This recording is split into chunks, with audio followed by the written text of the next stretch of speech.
So as we get older and, hopefully learn how money works, the one thing that you'll learn is that when it comes to when it comes to dealing with your finances, it doesn't matter how much money you make. If you're someone that doesn't understand how money works, you'll always find yourself struggling when it comes to your money, right?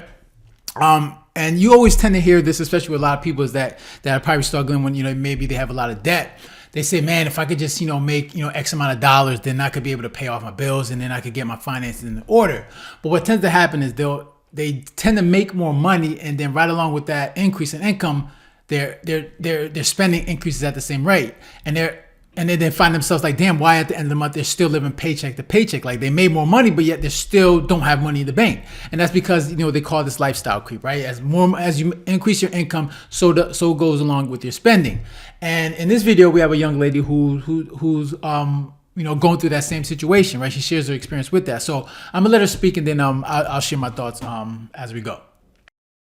I get asked literally all the time how the hell I was able to accumulate $50,000 of credit card debt in like a 6-year span. And let me be the first to say, preface this by, I know I did not make the wisest decisions back then. 18-year-old me, 22-year-old me running around with a credit card. I get it. I know I don't need the hate, but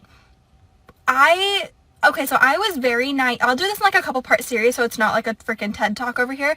But I was very naive with the fact of, I know I was going to be making more money, right? I was 18 years old, got my first job as a dental assistant, making $28,000 a year. But I was obviously spending way above my means. So when I got into $50,000 of debt, this was not over a 1-2 year span. No, it started off small. My very first credit card, the limit was only $250, right? And then as you start using it, they start to give you more credit. And then as you start to get more credit, you're like, oh, this is cool. Let me get another card. Oh, this one's got a cash back card. Let me get another card. And the next thing I knew. And that's the thing, especially with these credit cards, man. If you're someone, obviously being that young, we all go through it.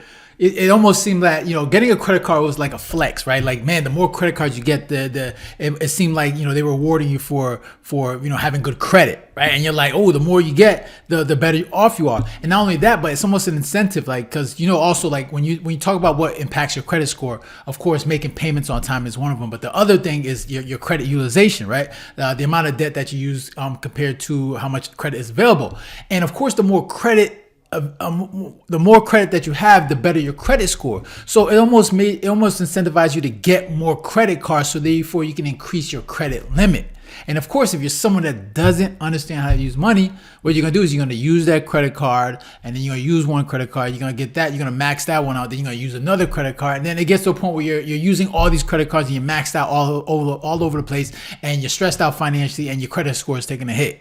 Right? And then you're gonna try to take these credit cards and then transfer it over to the next credit, and then it's a snowball effect to just bad spending habits. So if you're someone that doesn't you don't need all these credit cards, right? That's not having a bunch of credit cards is not something to be, it's not a flex, right? It's how you manage money, right? All it is just saying that you just have a bunch of, because it's debt. It doesn't make you any money. Right, all these credit cards, it doesn't make you any money, and if you carry the balance over, it's just a high interest rate, which makes no sense.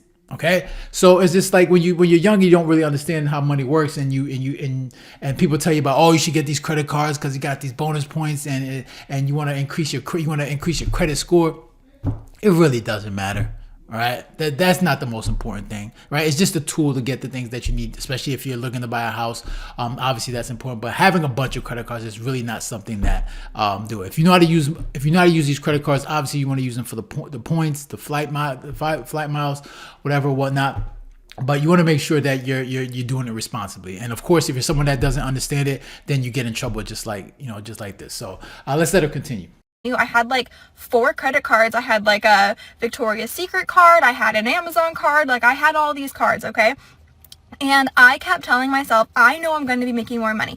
I know I'm going to be making $100,000 a year. When I make more money, I'm going to pay these off. When I make more money, I'm already going to live my life the way as if I was already making that kind of money.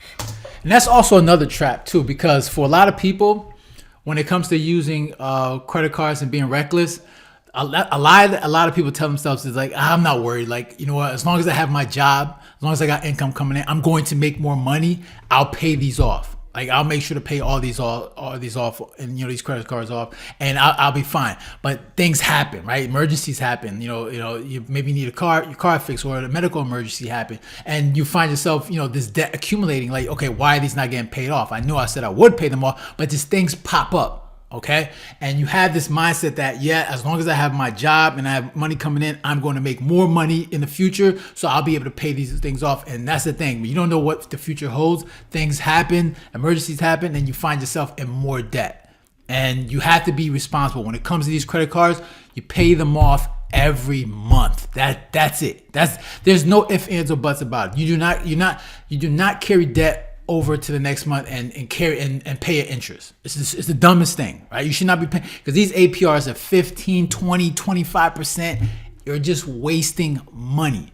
Okay. So if you're someone that cannot pay the balance off, if you're someone that doesn't pay the balance off every month, you shouldn't be carrying a credit card, because it makes no sense.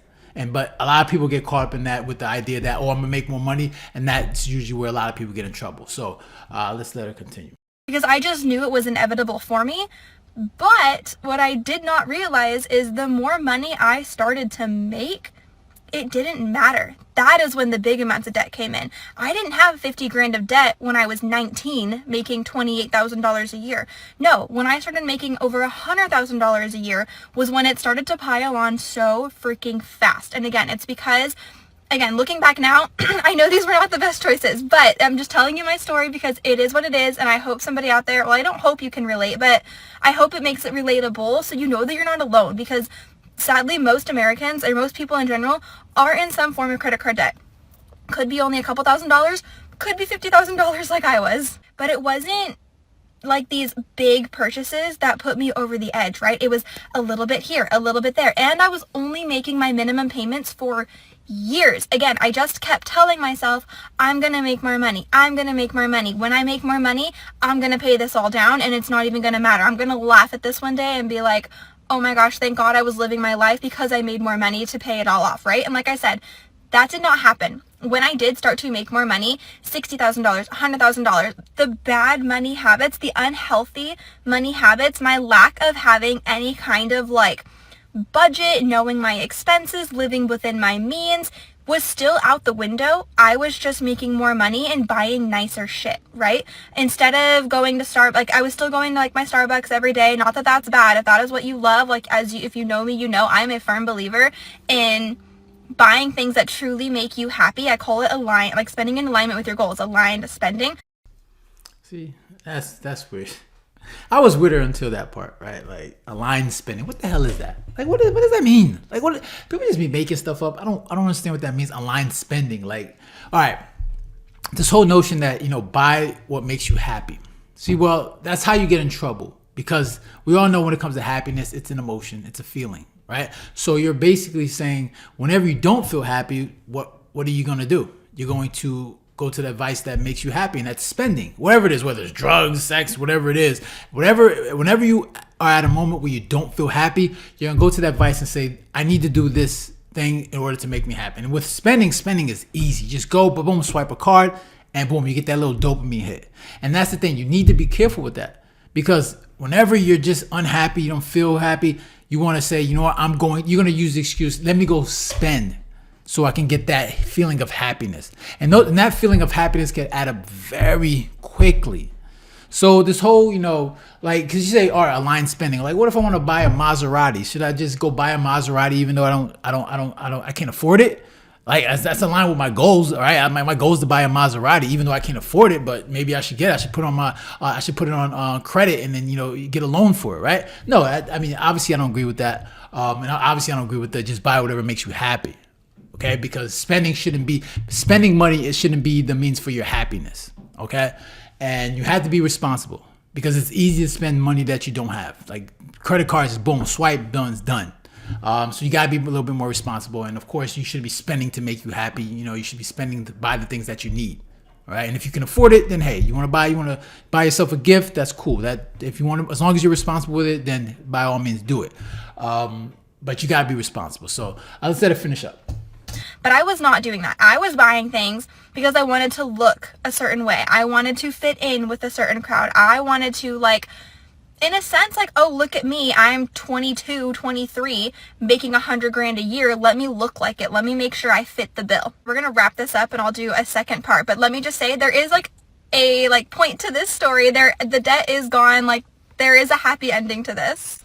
All right, that's good. At least the debt is gone, right? So that's the most important part, and she got rid of that. So yeah. So I, look at when you're dealing with these credit cards, look at it's. Look, credit cards are good. Like, I mean, Dave Ramsey won't, he won't agree with that, but he has a reason for that. But as long as you're responsible when it comes to these credit cards, it's a great tool to use. Like, I use everything on a credit card. Get those points, get those miles, but I make sure to pay that balance off every month. Like that is, I don't even play with that. Like, it makes no sense. Like, my thing is this, man. I don't finance anything that doesn't make me money outside of a home. Your primary residence. I don't finance anything that doesn't make me money, and ever since I've had that mentality, it's kept me out of trouble. So yeah, those are my thoughts. Interested to hear your thoughts. Make sure to leave a comment down below, hit the like button, share, and if you haven't done so already, please make sure to subscribe. All right, so guys, take care, have a good one. Later.